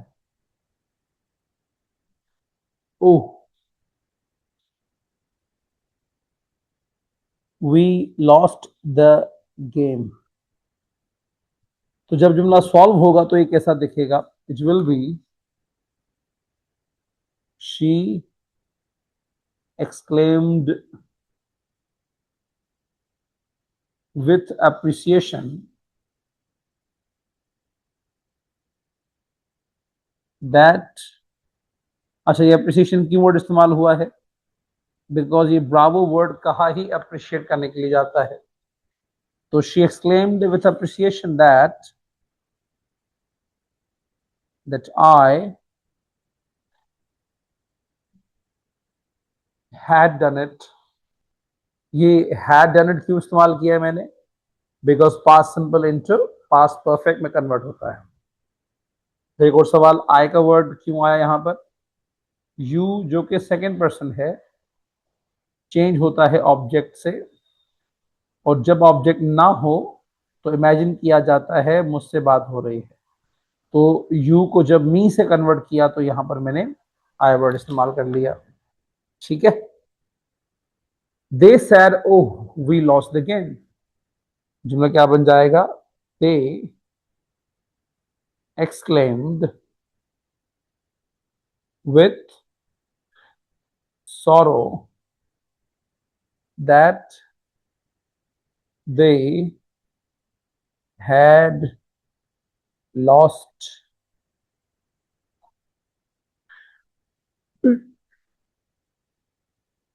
द गेम। सबसे पहली बात, ये सॉरो का वर्ड क्यों इस्तेमाल किया? बिकॉज ओ एक्सप्रेशन उदासी और गम को जाहिर कर रहा है। सेकंड बात कि ये हैड लॉस्ट वर्ड कहां से आया, फ्रेज कहां से आया? बिकॉज सेंटेंस में लॉस्ट इस्तेमाल हुआ है जो कि वर्ब की सेकंड फॉर्म। तो जब भी पास्ट सिंपल होगा इनटू पास्ट परफेक्ट में कन्वर्ट या स्विच किया जाएगा। ठीक है, तो ये हमारे पास one word expression of exclamation show हो रहा है। जी, तो वापस कंटिन्यू करते हैं। अब ये वन वर्ड के बाद अ फ्रेज अगर लिखा हुआ हो, अ फ्रेज लाइक, सेंटेंस हमारे पास हो she said well done you did it. जब जुमला कन्वर्ट होगा तो अगेन इस वेल डन के एक्सप्रेशन को डिफाइन करना होगा। इसका मतलब क्या है? It will be she, sorry,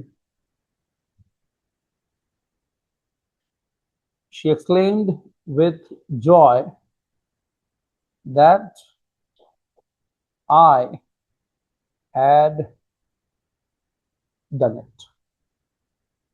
almost similar function है, वन वर्ड हो या एक फ्रेज हो, लेकिन बस जब ये आ जाता है एक प्रॉपर स्टेटमेंट, जैसे he said how brave you are, sorry, how brave you are. अब अगर ये जुमला है तो इसमें कन्वर्ट करते हुए थोड़ी एहतियात करनी है। एहतियात क्या करनी है? जुमले को अफर्मेटिव बना देना है। ये जुमला भी स्पेसिफिक एक्सप्रेशन रख रहा है एक्सक्लेमेशन की वजह से। जब इस एक्सक्लेमेशन को हम हटाएंगे तो it has to be in a simple form. जुमला क्या बन जाएगा? देखिएगा, ही exclaimed that I was very brave।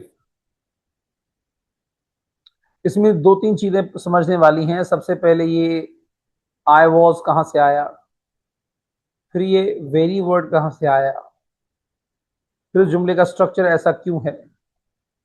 इसको समझते हैं कि जब भी हम कॉमा सॉरी एक्सक्लेमेशन मार्क हटाएंगे तो यूज करेंगे एक्सक्लेम्ड। यानी जब भी कॉमास अंदर होंगी, इन्वर्टेड कॉमास के अंदर एक्सक्लेमेशन मार्क होगी, तो बाहर का सैड लाजमी एक्सक्लेम बन जाएगा। दूसरा जो अहम पॉइंट है, इस पूरे सेंटेंस का स्ट्रक्चर बदल जाएगा। How brave you are WH word से स्टार्ट हो रहा है, लेकिन एक स्टेटमेंट है, तो उस स्टेटमेंट को हमने सिंपल फॉर्म में लिखना है, जो कि मैंने कन्वर्ट करके कर दिया that I was very brave. Because exclamation mark हट गया और फिर ये पूरा एक्सप्रेशन जो आपके पास नजर आ रहा है, ये सिंपल वर्डिंग में कन्वर्ट हो जाएगा, आई वॉज वेरी ब्रेव कहता हुआ। ठीक है, एक और जुमला ट्राई कर लेते हैं।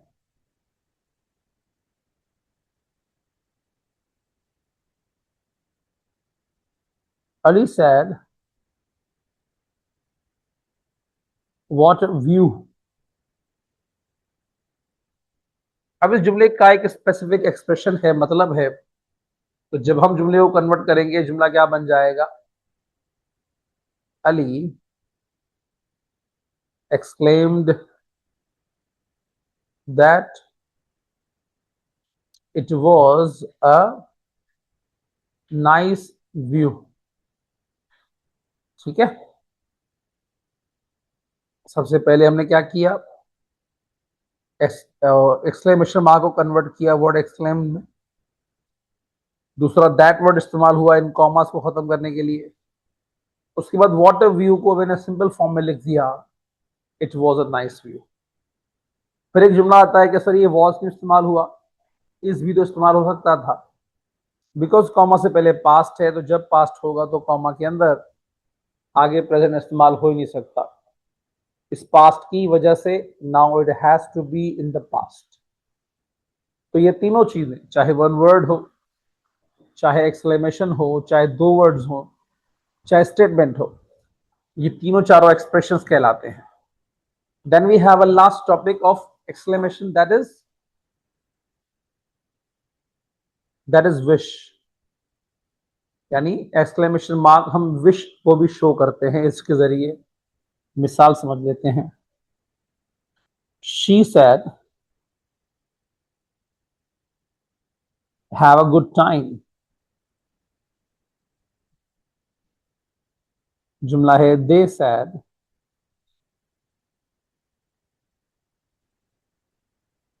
Stay blessed.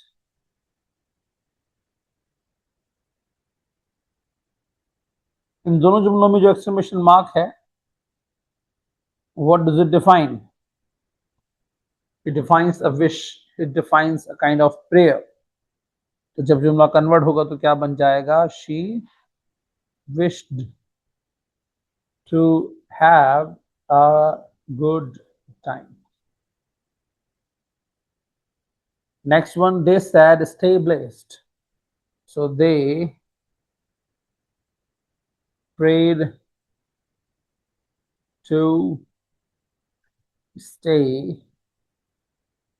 blessed। they prayed to stay blessed।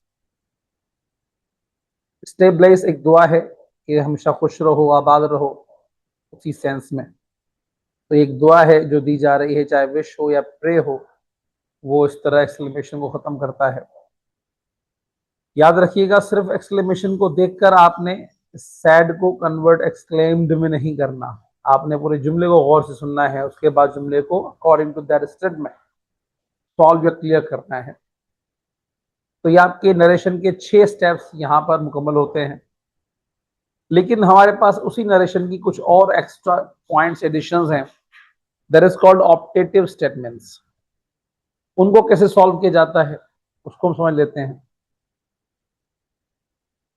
यानी स्टेप 6 का ही ये हिस्सा है जो कि लास्ट स्टेप है हमारा, दैट इज ऑप्टेटिव। ऑप्टेटिव 3-4 चीजें शो करती हैं। सबसे पहले उसके अंदर आ जाता है विश, उसके बाद प्रे, प्रेयर भी कहा जाता है, and then last we have wish, prayer. अच्छा, विश के साथ कर्स भी, सॉरी एक सेकंड कर दूं, प्रेयर के साथ कर्स का वर्ड भी ऐड कर दें, एंड यूनिवर्सल फैक्ट। ये 3 चीजें ऑप्टेटिव स्टेटमेंट्स में कहलाती हैं। मिसाल जुमला समझ लेते हैं। He said may you win it. इसी का जुमला एक और बन सकता है, she said may you live long, या may you not get it. ठीक, खुदा करे तुम वो चीज हासिल ना करो। अब एक जुमला दुआ है, एक जुमला बद्दुआ है। तो जब जुमला कन्वर्ट होगा तो देखिएगा कैसे कन्वर्ट हो रहा है। First one says he said may you win it, so it will be hey, he prayed that, इन दोनों को स्वैप करेंगे, that I might win it।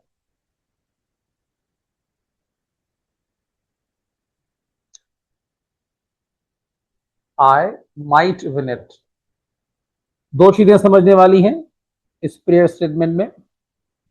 सबसे पहला पॉइंट के सैड का प्रेड में कन्वर्ट होना, दूसरा कॉमास को दैट में कन्वर्ट होना, तीसरा हेल्पिंग वर्ब एंड सब्जेक्ट आपस में स्वैप होना, चेंज होना।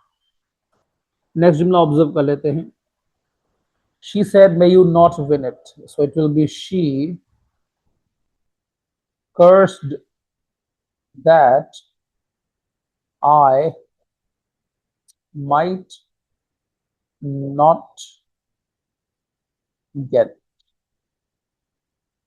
When I might not get it, दो बातें समझने वाली हैं। सबसे पहले ये वर्ड आई कहां से आया, यहां पर कुछ और भी आ सकता था, बिकॉज यू सेकेंड पर्सन है और बाहर ऑब्जेक्ट नहीं है, तो हम आई का वर्ड इस्तेमाल करेंगे।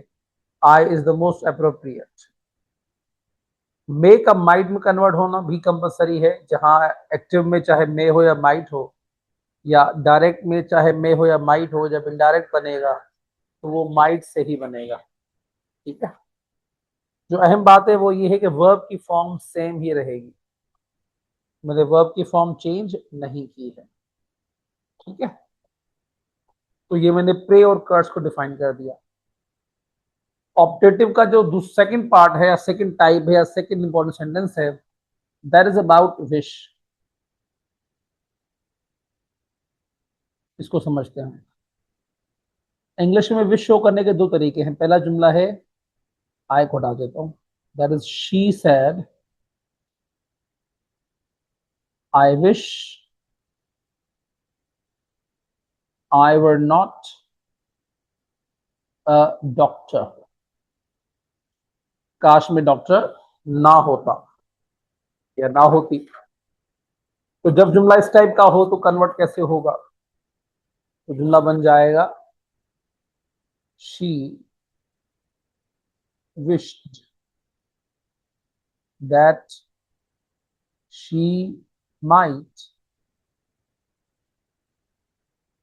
sorry my mistake, she wished that she might नहीं इस्तेमाल होगा।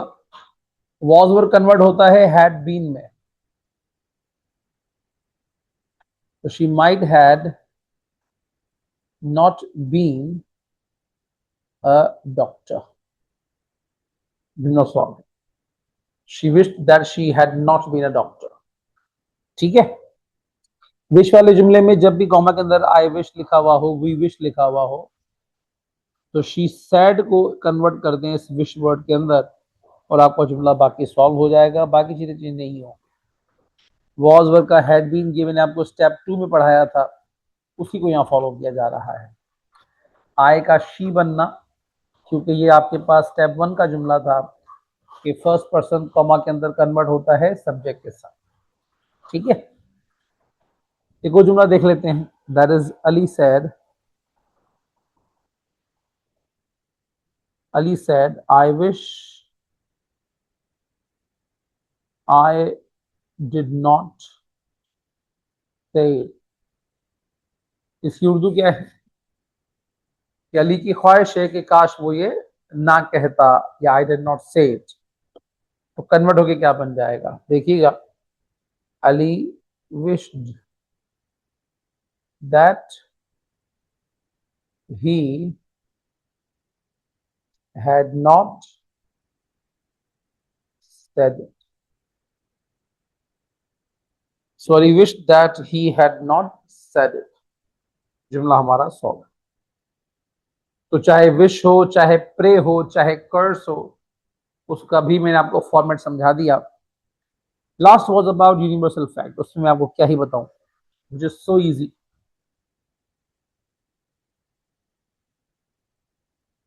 दैट सेज कि कोई भी जुमला जो यूनिवर्सल है, जो अनचेंजेबल है, जो हमेशा सेम रहेगा, वो कभी भी चेंज नहीं होता।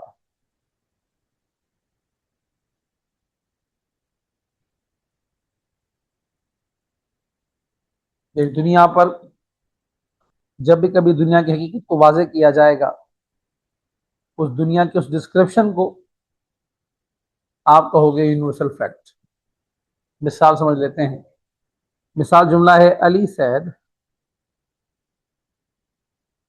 Blood is thicker than others.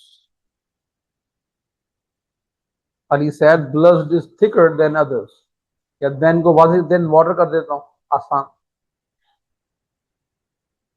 Blood is thicker than water, तो जब जुमला कन्वर्ट होगा तो याद रखिएगा because it is a universal fact, तो ये जुमला किसी से कन्वर्ट नहीं होगा, इसका टेंस चेंज नहीं होगा। जुमला क्या बन जाएगा, it will B Ali sad that blood is thicker than water. ठीक है, यूनिवर्सल फैक्ट को याद रखिएगा, हम चेंज नहीं करते, लेकिन उसको फैक्ट होना उसका शर्त है, फैक्ट होना उसका समझना जरूरी है। अगर वो फैक्ट है ही नहीं तो जुमला वो सॉल्व भी, सॉरी, अगर वो फैक्ट नहीं है तो सॉल्व किया जाएगा, अगर वो फैक्ट है तो उसको हम सेम ही लिख देंगे। ठीक है, तो इस तरह हमने तमाम स्टेप्स नरेशन के मुकम्मल कर ली है। अगर मैं सिंपल वर्डिंग में लास्ट में लिखना चाहूँ कुछ about, so suppose it's a narration. ठीक है, नरेशन के गिर्द हमारे कुछ उसूल है। सबसे पहला स्टेप ऑफ या चेंज ऑफ पर्सन, जिसमें हम किसी पर्सन को चेंज करते हैं। Then we have tense of tenses, tenses को चेंज करते हैं। Then we have change of confirmative questions, वो तमाम सवाल जो हेल्पिंग वर्ब से शुरू होते हैं। Then we have change of informative questions, जिनमें WH वर्ड के जरिए बात कही जाती है। Then we have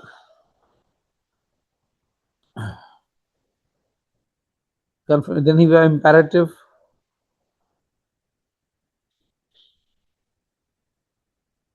then we have last that is about change of exclamation.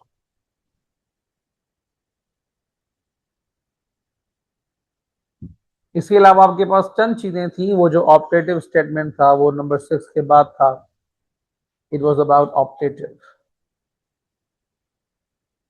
तो ये आपके 6 स्टेप्स के साथ नरेशन का टॉपिक मुकम्मल होता है। इसकी फाइल जो आपको रिसीव होगी, उस फाइल में तमाम स्टेप्स की एक्सरसाइज अलग अलग लिखी हुई है, उनकी प्रैक्टिसेस अलग अलग लिखी हुई हैं। सिर्फ आपने उसको पढ़कर समझ के फिर उन वर्कशीट्स को सॉल्व करना है, ताकि आपको ये बात प्रॉपर तरीके से समझ में आ जाए। ठीक है।